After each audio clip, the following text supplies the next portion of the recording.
Welcome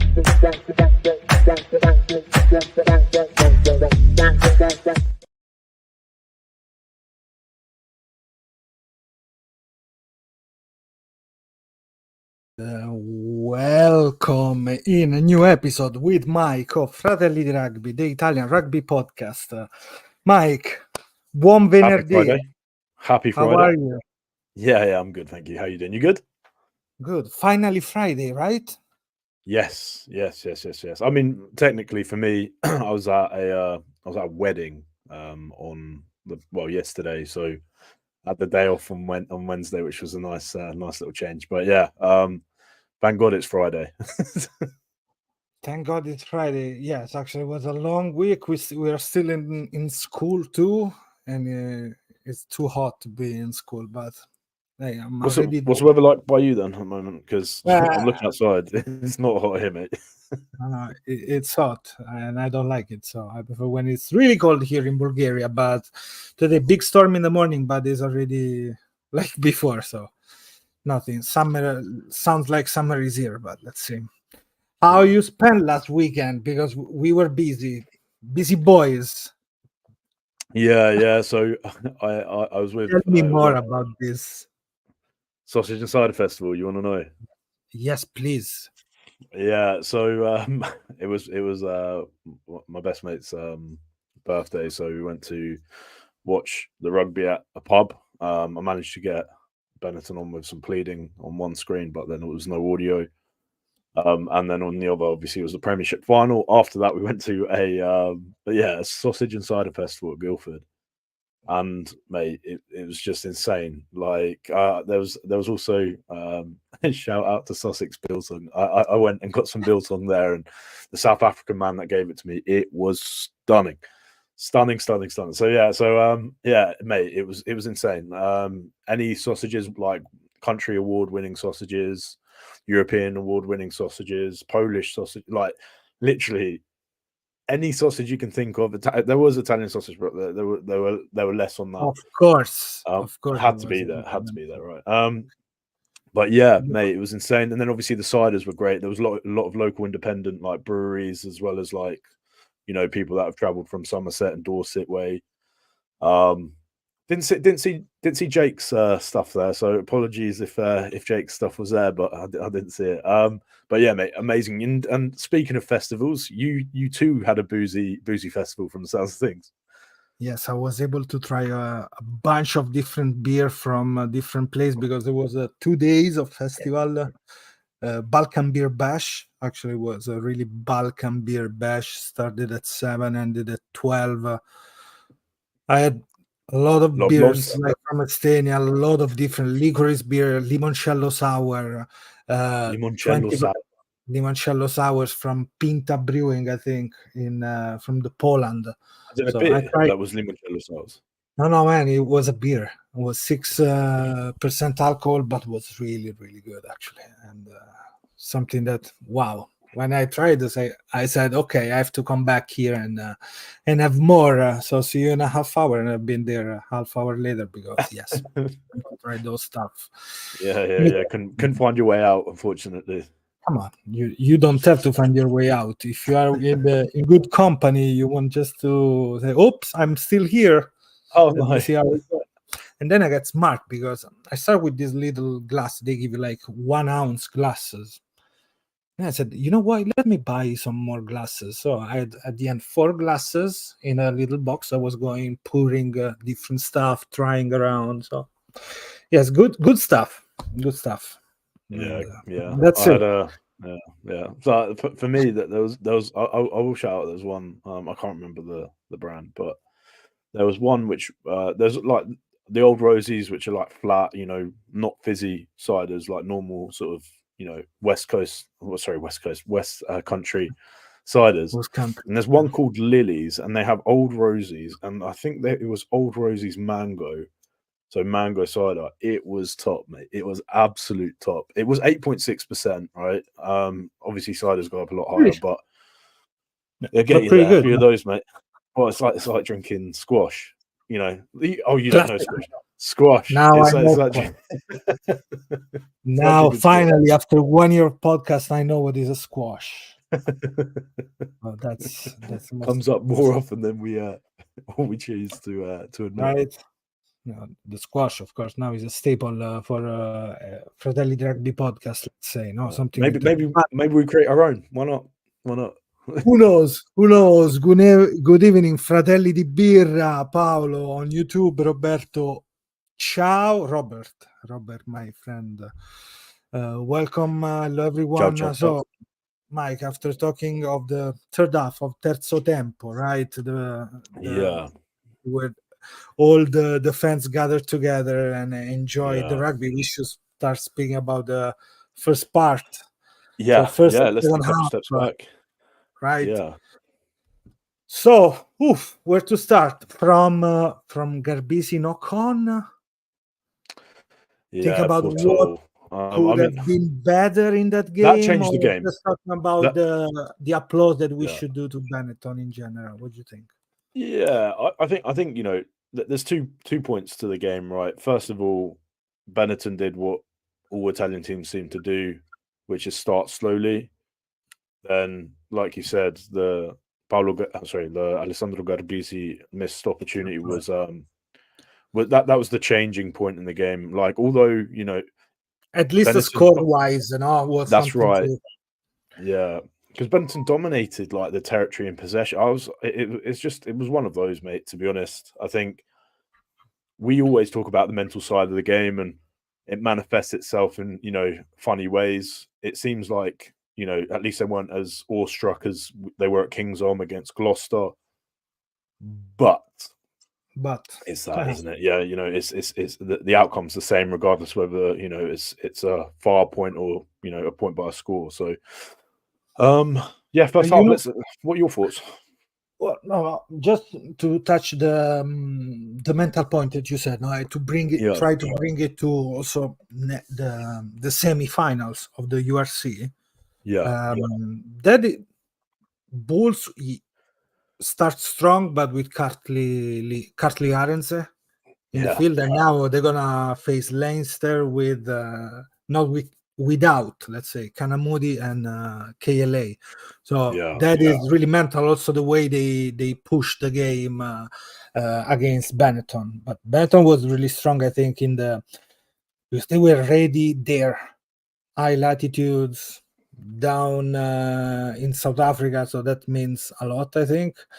Defensively, they were great as well. Like, and Yes, you can't like here in particular. Obviously, you might not have seen it, but growing up all the time, commentators always talking about the Italians maybe being lazy, maybe being not fit. You can't say that anymore. Like, going and play at altitude and being the better team come sort of the last quarter of the match. At away, right, at altitude, that. in quite warm condition. You can't just the boys put everything on the line. Like, you can't fault effort, really, can you? So yeah, mate, it's just a monkey on our back, right? Like, you said Moody, you said KLA, right? Those big name players need to step up, and I feel like Mancello had a good game, and obviously Ratava had a fantastic game, and Albornoz had a fantastic game. There's a lot of players there, but also some of our big name players probably could have done a little bit more under certain circumstances, and that's the difference between the scores, right? It's one score. It was a couple players that played well, and a couple players got. It's one score. Let's say also that when the disallowed try, the Ratave try, there wasn't a try for that. Like a little detail, the infamous fine margins, Mike, that you mentioned sometimes, right? We are there, Yeah, and yeah, little stuff. But hey, after 5 years, 4 years, last time was against Munster, the infamous game against Munster. yeah, With, to reach those altitude of the the URC, shoulda, coulda, woulda ones. Yeah, yeah, all together there. But hey, they finish in a really good way, because it yeah, wasn't the game that we saw during the regular season that we saw this huge gap. the mental side, how they came into the field, even thinking maybe hey, we did our part with against Sharks. But I don't know. Sometimes in the unconscious, some stuff can move, no? Because at the Yeah. end, you got those points that maybe they were not expected so much. And I'm using my hands too much today, so I'm going to try to No, no, stop. no, no. You're fine. Hey, I'm with you. I'm with you. And actually, I rewatched the game an hour ago because, like I said, I didn't get any audio, so I missed a lot of stuff. Right, And the stuff that you mentioned in the WhatsApp group chat. yeah. So, like for example, I didn't. I thought urine got a HIA until someone explained it to me that it was Fecato that came off. But there was one thing which sort of stuck to me, and we're talking about fine margins. I think Smith, unfortunately, wasn't his usual self off the tee, and if we had those points, it would have been 20. Was it 27-27? If he'd kicked it right before it went to 23-30. What's going on? Yeah, so because he missed two conversions, right? So it would have been 27-27. Maybe we put a bit of pressure, and we're talking about fine margins, right? Fine margins not just for us, fine margins for the opposing team as well. It's 27-27. Maybe they start sweating a little bit, and those things cause a bit of anxiety, and they make mistakes, and it's a different game. But that's the difference between a championship winning team and a team that is growing, under Bortolami and co. Defensively, though, Benetton I was so impressed. Minus, obviously, like you said, um, soft counter-attacking tries that they got when on turnover. But when that the defense rebound was set, after the kick, the Willy Leroux kick, probably yes, that's a little bit too. a bit soft. But the defensive sets, sorry, when the defense was set defensively, they were aggressive and they look good, mate. So I'm plenty of positive, plenty of positives, even in defeat, as always. So in an interview, Bortolami gave to the team an 8 for the season. What do you think? It's fair. I maybe it is 7 fair, plus, right? 8 minus, but I don't know. I But would say 7. Yeah, I would say 7. Like because there was 8. Yeah, 7 meds. Diciamo, yes, let's say 7.5, 7.5. But the reason being is because there were times where it was just the wrong decision. Like I'm looking right at the start of the season, the decision to go for scrum, for example, the first game of the season, decision to go for scrum, right? Like little things like that. That's not tactics or whatever. That's just, poor game management. That's the stuff that that's the stuff that bothers me. But throughout the season, the growth, then you're like, yeah, fair enough. They achieved what they needed to achieve. They got to a semi-final and a quarter. Yeah. And listen, these are young players. Like each game that they're playing at a high level is going to benefit the national team, and it's going to benefit Benetton next year as long as they retain the talent. So good.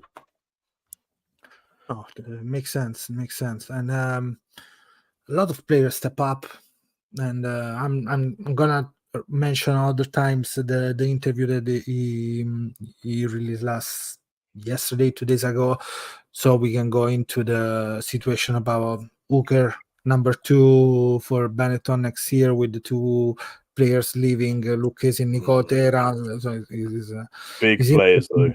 Yeah, interesting to see how they're gonna manage, because one of the things that I liked a lot is how we saw some players having time to start learning at the beginning of the season and then start really finishing strong the season. Izzagor for me is one of those players that we saw him getting better and better. Spagnolo too was really good. We saw finally Marin getting time. Maybe that is the only thing that I would like to have been able to see him playing against the Bulls, but from the bench, but is minimum. But in general, I really like how they play. Basic at the end, that is a big mistake. He's not gonna sleep for a couple of days, but he knows where to have to, but where he has to work, and I think he's getting better than last year. and we know how it's going to be interesting next year when Duvenag is not going to be there. Uren, yes, is going to be there, but Garbisi has to be more and more into that jersey to win the jersey for the national team, I think. Yeah, and just a point on Garbisi as well. One thing I noted watching it the second sort of time round, one thing he does better than I think any of the other scrum halves we have is he's very quick to the ruck. He's very, very like Albanese was very good at that, right? When we watched him play, he was very good at Was getting to the already ruck. screaming, pass the ball. He was already screaming to the players. Yeah, exactly. Like so, that's one thing, and the difference between what we were seeing in the second half versus the first half is a scrum half getting to the ruck slowly puts a lot more pressure on the forwards because they have to obviously counter ruck, whatever. Whereas we had a lot more fluid play, we had a lot more quick ball because of it, because we didn't have to put too many people in the ruck, which means that the multi-phase play that we were playing was a lot better under Garbisi than it was in Uran. It's the game management side that he needs to learn, and he's still young. And hopefully, we keep saying he's young. He is, right? He's 21 years old. They're young, a little bit more. Next but year, yeah. thereabouts, right? Like he's close. He just needs to learn from these mistakes, and then, like you said, that's going to haunt him, but it's right. Hopefully, it makes him a better player. Absolutely. And then you know what is nice to see every time when you see Menoncello, Fekito, Brex together and thinking how is gonna be the back line next year, where we're gonna see maybe Odogu, Lainag, Fekito, Gallagher. Menoncello, Fekito, Brex, plus you have Gallagher, Reno Smith. I mean, it's much more interesting, a lot more of power. And I didn't mention the fireman, the firefighter, Mr. Ratave. Man, Yeah, he was the classic Fijian that you want to see, hard playing, hard tackling hard. You don't have to ask for long passes. You have to mate. His around. his work around the ruck on the blind was sensational. This is such an animal. Like just the shimmy step and like burning people off on the outside with a handoff. Like I think he did it like 2 or 3 times, gained 15, 20 yards each time. Oh, he was brilliant, man. He was a good one. That was probably his best game ever, I think. The bunny hop that he has when he scored the try. Yeah. Just to make sure. Just to make sure. Make sure. A little bunny hop. Why not? But yeah, man, I know obviously we got a lot to speak about. So I don't want to sort of delve too long. Oh, we're gonna go into the team again because let's talk about the Elite 15 nominated by a lot of podcasts, a lot of journals, and we vote too, Mike. That's why I put those logos close to the players that we decided, because we put, let's say, couple more Italians in the team because there's no Italian, but we put Itzakor, that anyway he was the best tackler of the season, which is crazy. We had Lamaro doing this and him, so we have number 6 and number 7 that I think they can tackle, right? For the national team too. Yeah, it's one of those where, like, with the Elite 15, a lot of it comes down to, preference, right? Like, I'm sure there's some people in here where, the people in our chat and the people that are going to comment are probably going to disagree with, and that's fair enough. It's just, it also goes to show that the target audience, so the marketable audience, right, how large it is in some of the places that have weight.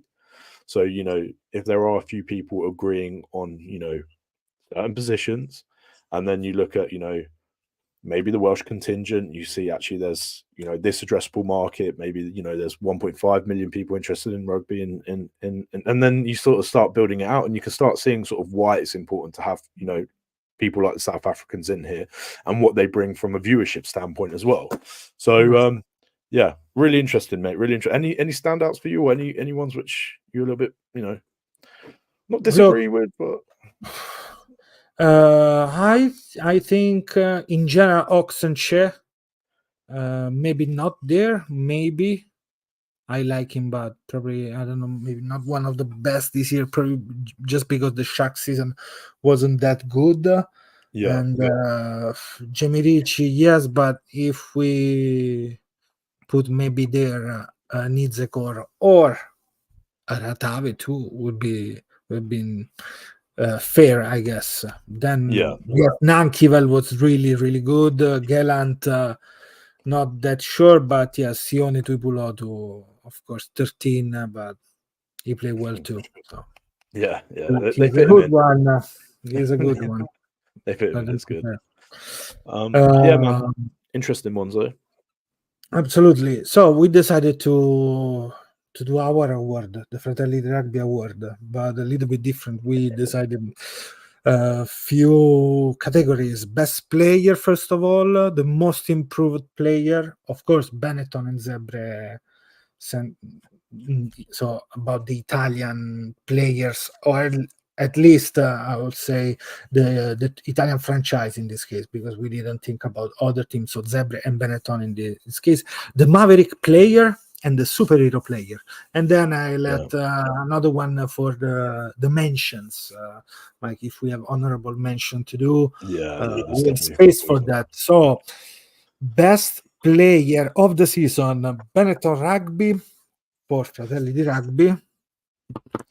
So we've each done our own, haven't we? So I'm sure there's going to be a lot of overlap here. Of But course. for me, But yes, go with yours. and then you do. Yeah, Yeah, I'm you gonna do do the next mine round. too after Yeah. yours. Albornoz for me was brilliant throughout the season. So integral. You can see the difference when he's on and off the field. Um, Makes stuff out of nothing. Single-handedly won really important games, in my opinion.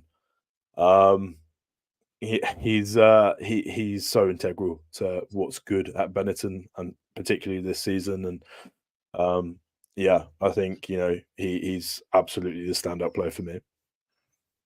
Great to see. I'm going here with Itzagor. Instead, I really love the way he applied himself in the fight. Let's say because we want to see him running, creating those magic try in the corner. But I think when you see a player like that being able to be a jumper every time an option.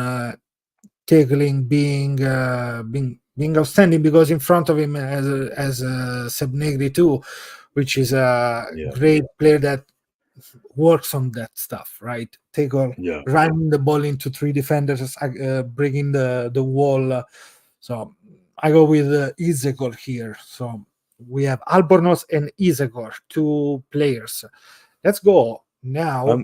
Guys, by the way, in the chat, put Oh, who you would put in each category as we're going along, because I think we're going to blitz through it, but it'd be really interesting to see what you guys you guys who are listening think as well. So yeah, let us know.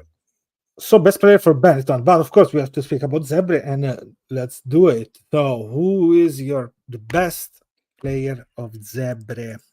I think it's only fair you go first now. Okay, I'm going first with Zebre. I'm going with Geronimo Prisciantelli, best player of the Zebre this season.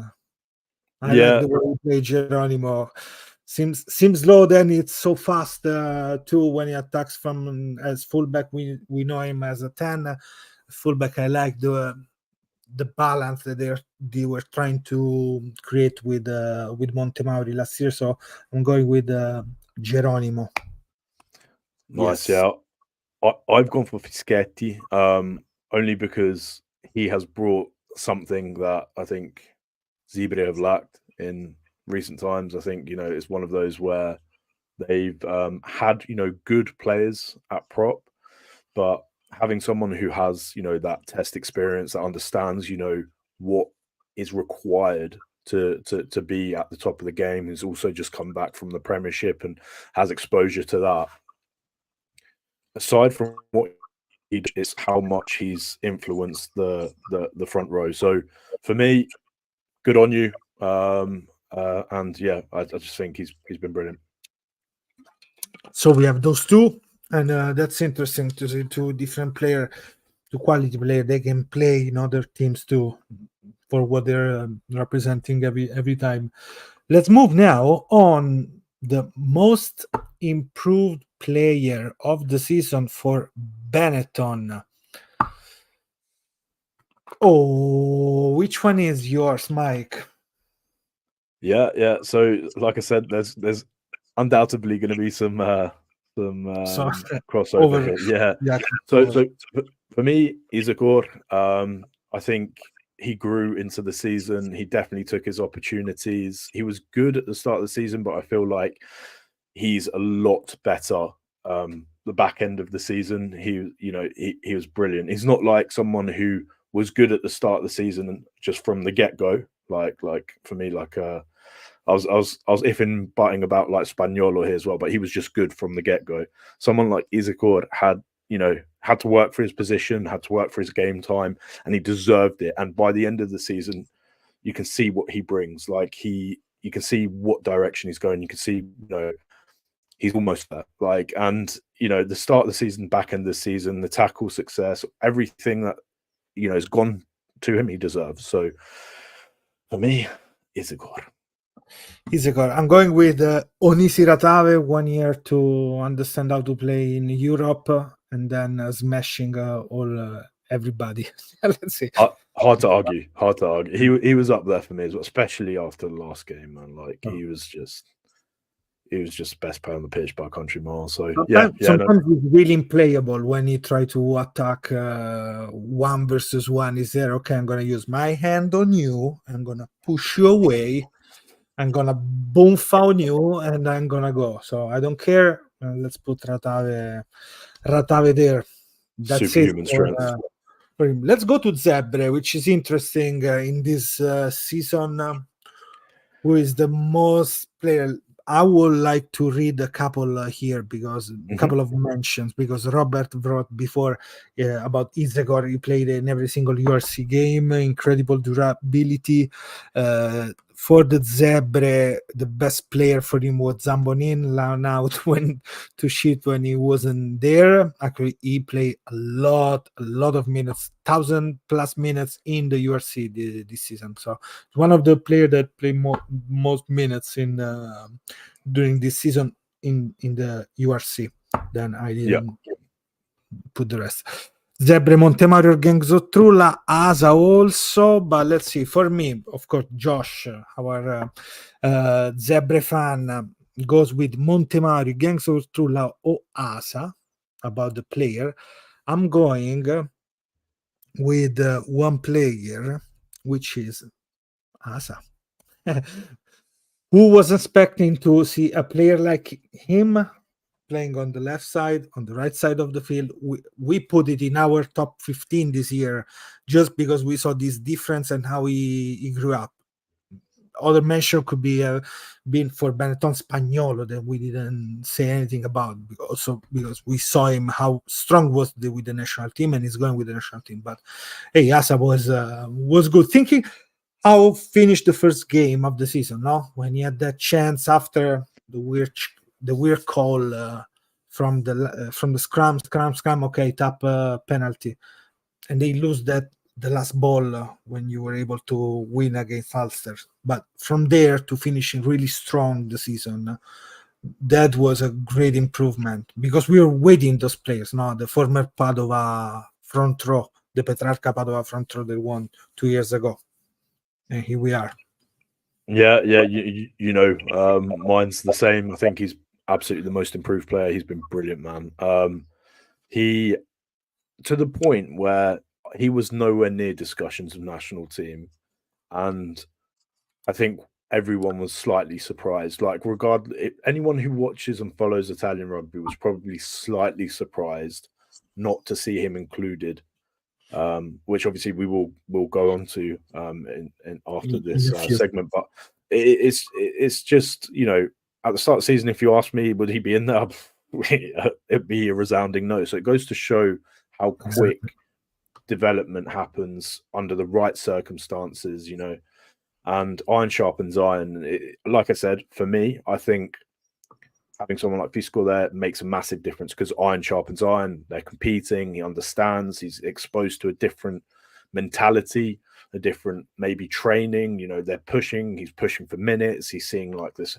So Hassa, hands down, the best, most improved Zebre player. And I think, for example, he's not in this, let's say, in this list. For example, Montemari, maybe he's going to be the most improved player next season because this was the first season. So maybe for this reason, we didn't think about Fingers crossed. players like him. Zebra say Bianchi is in the conversation. Robert, not the same as Benit, but much better this year. Yeah, and Josh, yes, yeah, it was Josh. Now let's move with the Maverick player. Who was that player that play like chin up, facing everything, not caring about anything, but just showing skills, be talent, decision, 100% fast, quick. A Maverick. I have a clarification here. Can I choose the same person that I've picked before, or does it need to be a fresh person? Because the answers are going to be very, very similar if I am able to choose. Go ahead. Okay. No problem, Mike. Yeah, for me again, Albornoz has been, he's just been that switch, hasn't he? Like that spark.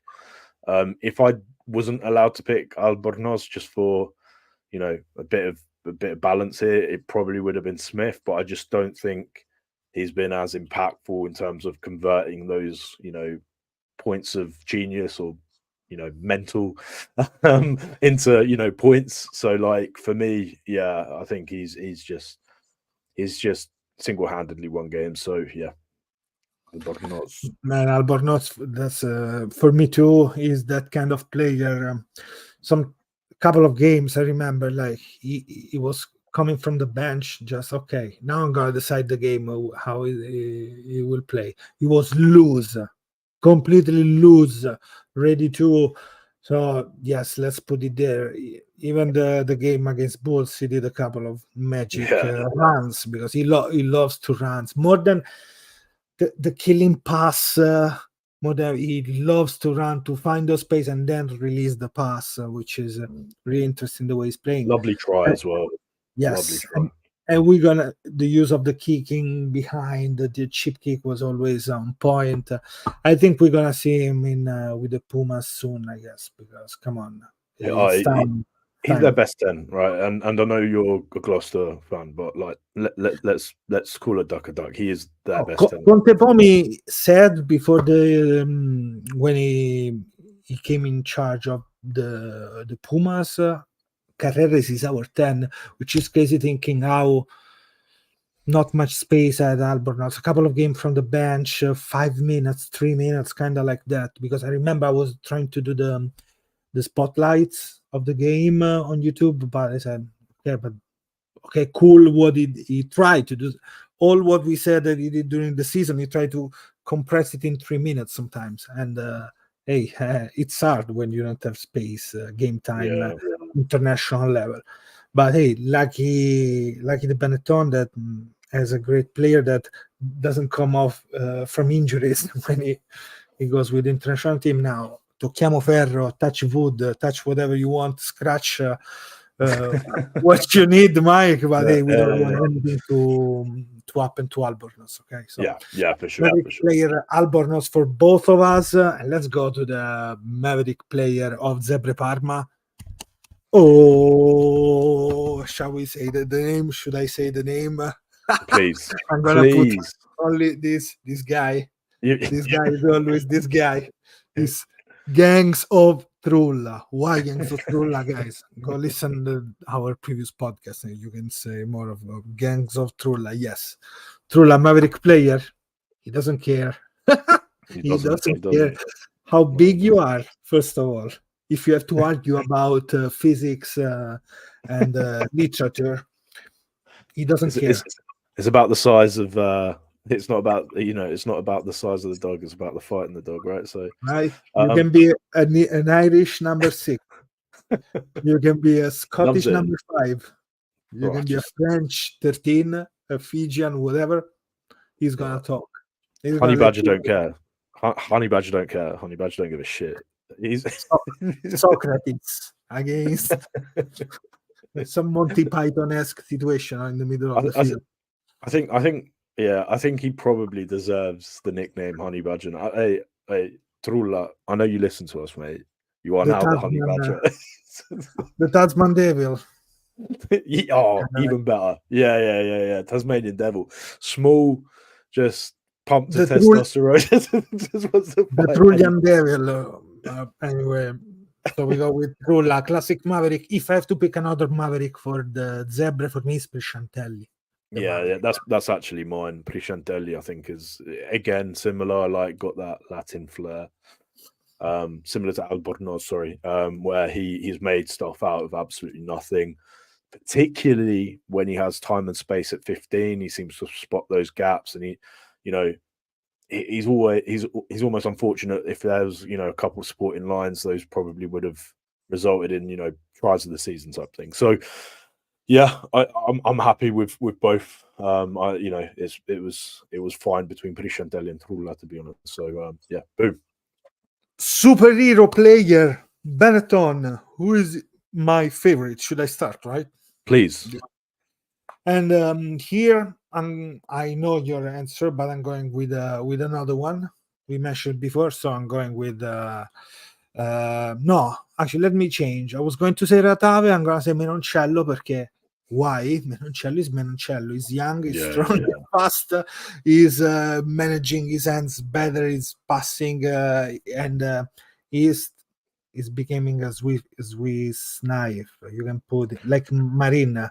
10, Yeah. 12, 10 no, sorry, but 12, 13 wing, you can put him. So, and Marine on the other side, they can be 10 wing and 15. So, yes, I 12 love as well. those Well, and 12. So, I love this idea. So, I'm going to put Menoncello there because he's the player of the Six Nation too. And not only for that. So, yeah, let's go.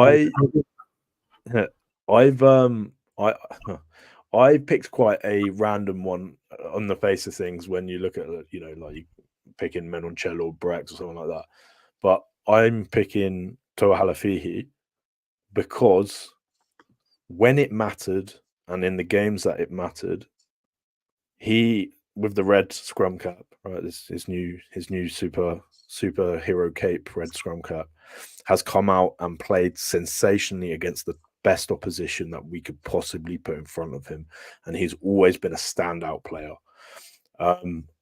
I think he has so much more to give, and that's not just Benetton, but I think he's if he can go into next season the form that he showed, when it mattered in the championship part of the Absolutely. season, he's going to be so important for Benetton's success. So, well done, mate. Let's move. Superhero player for Zebra this season. My turn. No, your Yeah. turn. Go ahead. My Yeah, go turn. ahead. Go ahead. So I'm going with, when you are in the savannah, somebody can see you from with a long neck around and long leg. Yeah. So let's put that guy. So I think Zamboni in the superhero because he grew up a lot during this season, Mike, and people mention it in the chat, and I think he was the superhero because you don't see him, but he's always there when you need it, kind of superhero. Yeah. With Again, Zamboni. looking at any of the things that we've picked, he probably could have fit into multiple, other than the Maverick one, but he could have fitted into multiple of those, and yeah, he deserves it, mate. So well done. He's been brilliant, mate. So really happy with him. And here we have Gata for Robert, turning shit into gold by making meters on every single carry when others dropped their heads and always kept going. Perfect choice as captain from Robert. Mike, Yeah, yours. It was an yeah. interesting choice. Yeah, I was sort of thinking superheroes. Like there's captains, and then when you play, there's like a club captain. I was thinking like the club captain's a guy who probably isn't like like the unsung hero, but consistently the unsung hero, and that's why I think Zambo's perfect. By the way, the one that you put, I've gone for a slightly different flavor, and I'll go Krumov, only because there were times in the season, particularly the games that they won, where he really stepped up, and he's someone who never gets the distinguished like celebrations that other players do. And I think again, if we're talking about players that are going to be important for the success of Zebra next year, he's definitely one. So congratulations, gents. Well, Mike. You have any other special mention in general for the? Yeah, so I had two special mentions. One was obviously Giraffe Boy, which Jumbo. he deserves it, right? So I think top work. Can't really say too much more. And obviously the other one is Spaniolo. The only reason he didn't fit into most improved player for me was because he stepped up from Serie A Elite, and he stepped up a beast, and he finished it a beast. Like, he was just brilliant from the moment he stepped foot onto the pitch. He would have So won like a surprise award. yeah. If we're gonna go like quickest to test level player, like he's just walked into test rugby and demolishing men, like he is literally like just come in and he's like, oh, this is what the test level they've been talking about. No sweat. Just keep going. So yeah, two special mentions there. So again, well done, gents. Well, okay, great. Mike, we're gonna move on the summer tour time, I guess, right? Let's do it. So I'm gonna just start, one of our skit, because you don't have to forget to subscribe, but to do a lot of stuff and to text us. So let's Don't see what forget they to say. subscribe to our YouTube channel. Drop us a follow on X, former Twitter, and follow us on Instagram and TikTok. You can listen Fratelli D Rugby podcast on Spotify and every other platforms. We also have a group chat on WhatsApp. So message us to join the family.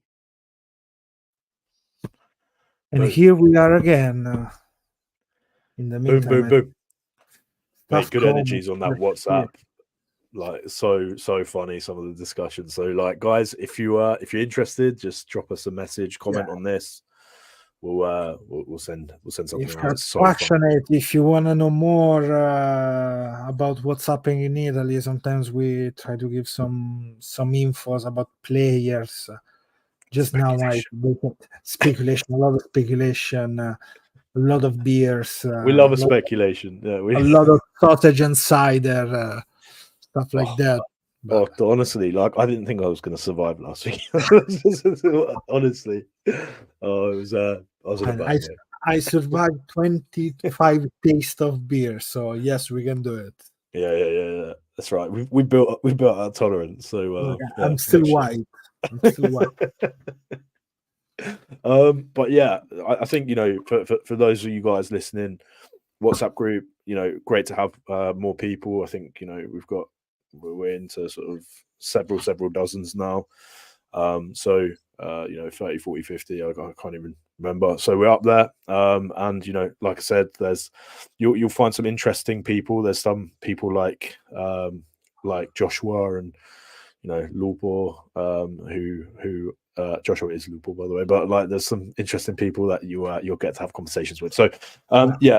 Yes, people from Waterford, people from Dublin, fans of other teams too. Sweden, yeah. That for me, it's funny to say. Yeah, don't forget. Everyone is welcome. Hey, and this is the most important thing. There is always one arriving question, really important, and if you are wrong. There's no space for you. And the last thing, you can find Lazio and Roma soccer fans in the WhatsApp group, and it's not so bad, right? See, peace could potentially happen in War on is Earth. over if you want it. Say a guy called Becky's Bota once, right? It was Becky's Bota after that, right? Listen. It's one of those, mate. Like, listen, if you guys can start getting along, like, I'm just saying, potentially there could be a peace on Earth. So Yeah, interesting I- place, guys. Please do get in touch. So, talking of friends, and let's talk Yes, about this. lots of friends in us. So we have this big team with some phases, some unexpected kind of phases, because we did our prevision last week. You can still listen on Spotify and on YouTube what we said. So we were not expecting Edian Odiase much more, because I said, hey, maybe not, because he didn't speak with Quesada previously. He didn't have a lot of game times, but Quesada didn't care, and he's gonna say, yes, you're coming to L'Aquila for the training session before leaving for New Zealand, because we're gonna be the headquarters of the for the summer Pacific tour is gonna be New Zealand for Italy, and then Japan last week before Yeah. Japan. So that is interesting, Mike. Your 2 cents, 3 cents, 5 leva, one beer, one pint, one cider, one sausage on the team. Yeah, yeah. I mean, he's looking at 2027, right? This is a young, inexperienced team, but there's plenty of experience dotted around. So, like, he's bringing in players who haven't had caps, like Francois May, who has always shown, that he could potentially be like a Spaniolo. Like, if he gets the opportunity to play test level, let's see how he adapts. Odiase, obviously, like we said, friend of the pod as well. Really excited to see what he can do. I'm happy, mate. I'm not one of these people who are too upset. There's a couple of people that I'd like to have seen. I think Jesse, maybe that's an injury led. I don't know. Do we know on that? Like, did No, confirmed?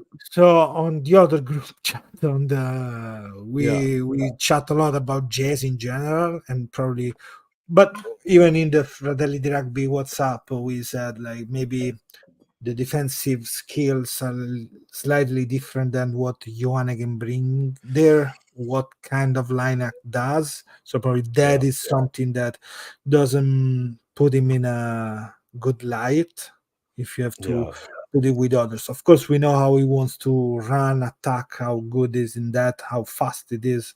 But probably that is one of the things that at the international level you can be really be punished badly. Think about Mori 2 years ago against England. Remember that? Yeah. It takes 2 steps backwards, right? So Mori is not here for injury, for example. Jazz is more a choice. I was thinking maybe, but I think everybody said the same. A third prop. We go with 5. It would have been interesting. Asa maybe there, but that is and then Zarantonello, we call that like we were expecting that name to pop up in some way. Loris Zarantonello of Castra. What he can bring, he is the player that if we compares him with the other player like Nicotera and Lucchesi, but also if we put there Ribaldi and Manfredi, is the guy. Let me see the stats, the Opta stats about it. Yes. Whilst you're getting the stats up, I've got a question for you. Do you think the Six Nations was the last time we saw Alan play for Italy? Yes, I think so. At least maybe he can. Man, probably it's gonna have some other like a random 1 game, 2 game, but maybe not. Maybe it's good with Game, that, isn't it? Yeah. Maybe that was, he just saw it as his time to move away. But hey, listen, like all the best to him. Obviously, again, friend of the pod, good man, good family man. So yeah, all the best to him, mate. He's staying in the top 14 anyway. Next year is gonna be another interesting year for Perpignan. So let's see. Never say never, of course, Mike. But yeah, love to see him there. But if it doesn't happen, then I understand why. Right. So about Zarantello has the most breakdown still of all the hookers. Is with 6. The closest one is Lucchesi with 4, and then 1 for Nicotera, 0 for Ribaldi and Manfredi. He has a good effectiveness in the rack. He had more attempt and tackle than anyone of the hookers. 175 attempt with a 90% success, which is not bad. And in attack, 198 racks hit in attack from him. So, and the last thing, he has 34% of dominant carries every time he carried the ball, and he carried the ball 112 times this season, more than every hooker. So he brings something. Yes, let's see internationally how it goes. But hey, is not like a play that doesn't deserve it. Yeah, right. he deserves it. He's playing top 14, and then we can argue about his style of play, how he can be much more. Are there people arguing? Like, are there people upset that he's been included? I just don't understand. Like, obviously, when they saw people, or maybe not because the last name is Italian, so maybe less. Oh, right, yeah, okay. I was gonna say, because like if we look at bullshit. Yeah, well, exactly. Like, one thing we need to be objective with here, and I'm speaking sort of to everyone. I think, if we're looking like for like to who the next person in line is, then you've got to say, right, like there's a big step, right? There's a big gap between the two. So for me, I don't really see any arguments. The best player for the position should be picked, right, regardless of your own thoughts. And this is national team test rugby, and we want to win. So if we want to win, best player plays in that position. That's the way it is. Like that, Mike. I mean, it's hard, but you have to accept it in some way. That's why maybe Jesse's out, but Jesse's gonna work so hard in those stuff that he's gonna become a better player for him, for the team, and he's gonna put some more question marks in Quesada'S choices, and that's what we want. Oh, I'm going to ask you something sort of speculative again. Like, we love discussing some speculation.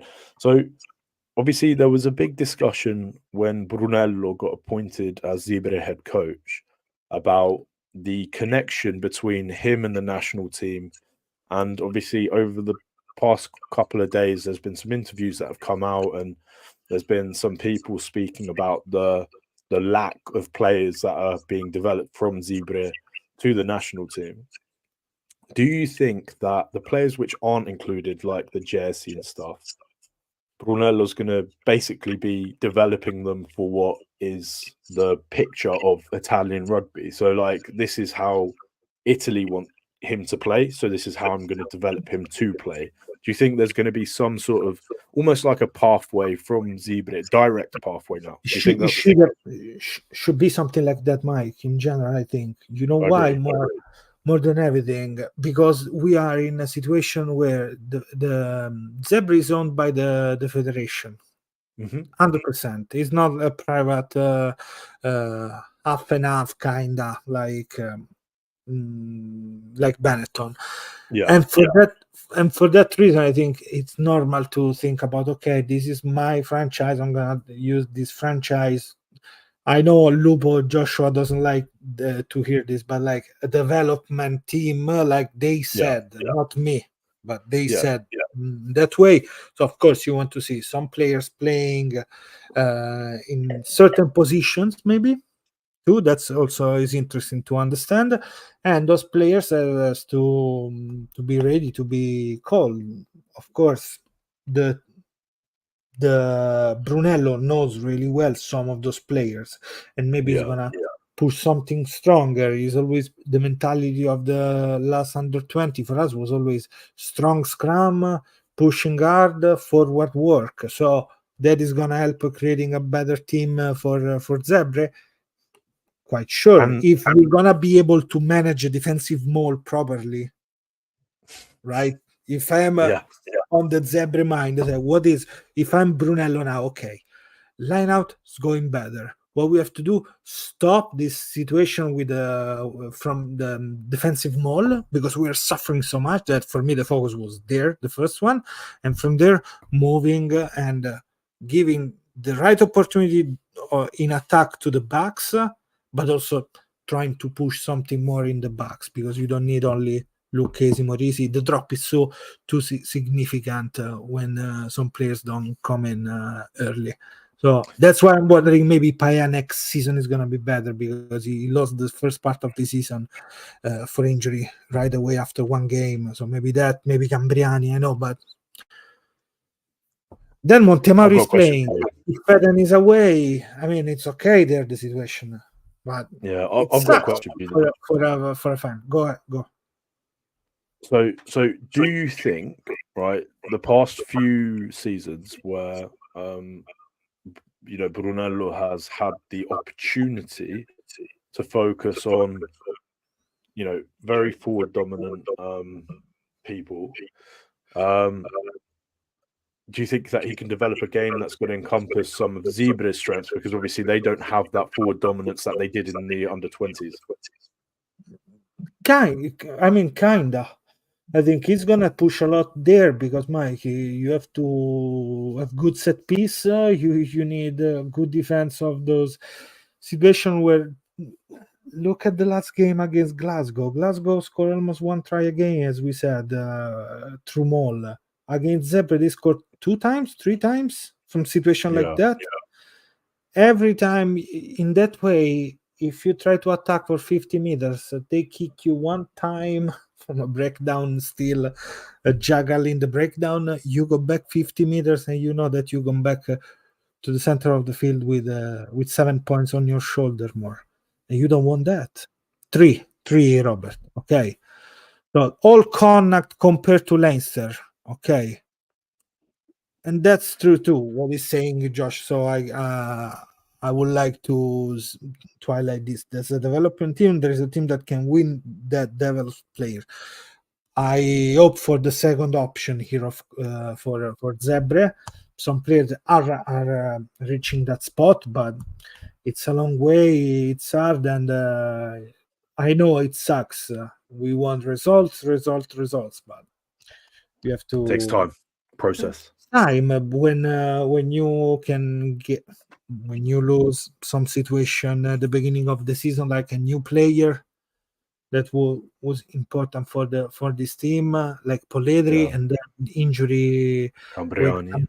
You bring to a situation like that, it sucks. Yeah. A lot of the go forward can be the team better. And same stuff we said last time too, but the right players to develop. And I guess, because that is the that's question. the problem. Yeah. He's right with that. Like it's about the right players that, if you're looking at national team development, and we're sort of identifying areas that Zebra need to improve on as well, right? Because if the whole standard of the team's improving, they're winning, that's only going to benefit the national team. It's how do we make sure that they're getting, the right. It's game time versus exposure to elite level. Benetton have like the facilities and everything now in place to provide, that high level, almost test level environment, right? With some of the international players. What's more important, them to have exposure to that, the right S&C coach, all of the money and infrastructure that they have available at Benetton, or get game time. Obviously, I'm a big proponent of game time over the other. But I don't know, they're two different philosophies, and not everyone would align to that. So that's sort of the issue we have, Lupo, with the direction that the federation want to take. I agree with you. I like the fact that you have players putting 1,000 minutes on their shoulder. Zamboni 900 was going to play less. I mean, the quality of the team passed through those. The coaches too, how the way they coach, and Brunello and Dolcetto, they're gonna have time to coach situation, and they represent also the Italian ideas of coaching. So for me, it's important to see how they're gonna work, because that is the Italian coaching. Quesada is the Argentinian coaching. Fernandez is Argentinian style. They are like Bortolami, like Marcado, that is going to the under-20. They represent the Italian coaching style, and depending by them how they're gonna be good enough or bad, depending, you're gonna have a team developing faster, growing better, and that is like there. Lupot, I agree and I disagree, mate, because Scrafton's going to take minutes off someone like, Zambonin. What I honestly, and you're really going to dislike me for my opinion on this, but I think the right route to take is after, the players have gotten to a level where, they could potentially be playing in one of the other leagues. I would then start saying, okay, it's up to the federation to start forging closer relationships with the Premiership, with the top 14. And then what they should be doing is actually trying to, promote these teams, these players to sign, someone like Zambonin. Imagine him in the top 14. Imagine him at like Newcastle next year. Somewhere like that where he's playing against, tough opposition and he's getting good game time there as well. That's really what we should be trying to do, in my opinion. These guys helps in this way because you have a lot of players leaving, like Fekito. Fekito, you saw him how it helps during the season, but in the moment where also they decide to play less other player, for me it's one thing they needed for me, and probably was like they had Cook, but probably Atebaldi would have been good for Zebra, having an old Italian number 9 that knows how to play, because he still show how to play with Petrarca this year, really another level. So I think more him than Violi, just to say. You understand? That's why I understand like how Sisi is working with Zebre. And it's interesting for me because he's with Canali pushing a lot, Krumov is there, and that is like a right way to show the path. But hey, it's gonna be, we have 2 months to see how stuff will go, and the market, new players coming. There are some chances then, depending if they are able. Think about all the rebels leaving. The Melbourne Rebels. Dissolution of this team. Maybe there's a couple of players that can help more. Couple of players that you can develop, maybe young, but they can still there. Let's see next year, Dylan DeLeo, how he's gonna work. This player that is seems like if they pick a player like him so young, probably they want to do some kind of work on him, right? Yeah.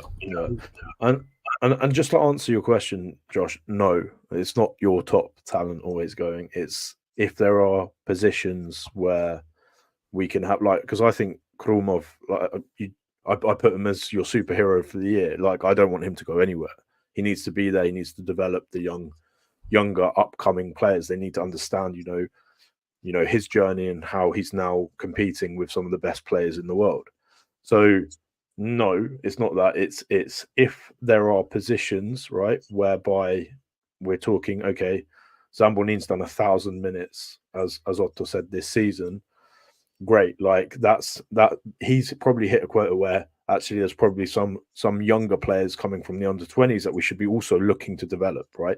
So what do you do? Do you start taking Krumov off, have Zambonin on, and then he's the person, and then you're losing someone who's been one of your best players for the season? Do you know what I'm saying? So no, it's not about giving up your top talent. It's about ensuring that the pathway is continuously improved for the under 23s, and there's going to be a point where it's going to saturate, like Connacht.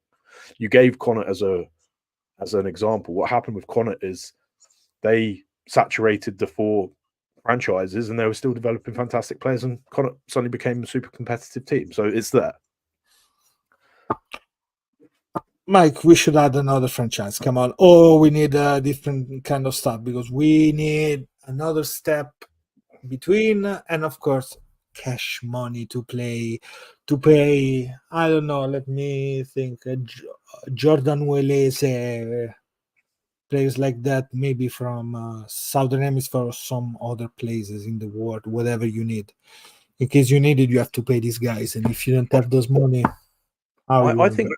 For me, right, I think the issue that we have is the under-23 academy system that hasn't come up. Because if we had the URC under-23, right, as a product, I think Zebre would be right up there with some of the best, frankly, right? I think they'd genuinely be up there with some of the best in because if you average probably the team, it probably comes up to like 24 years old. So like they're there or thereabouts.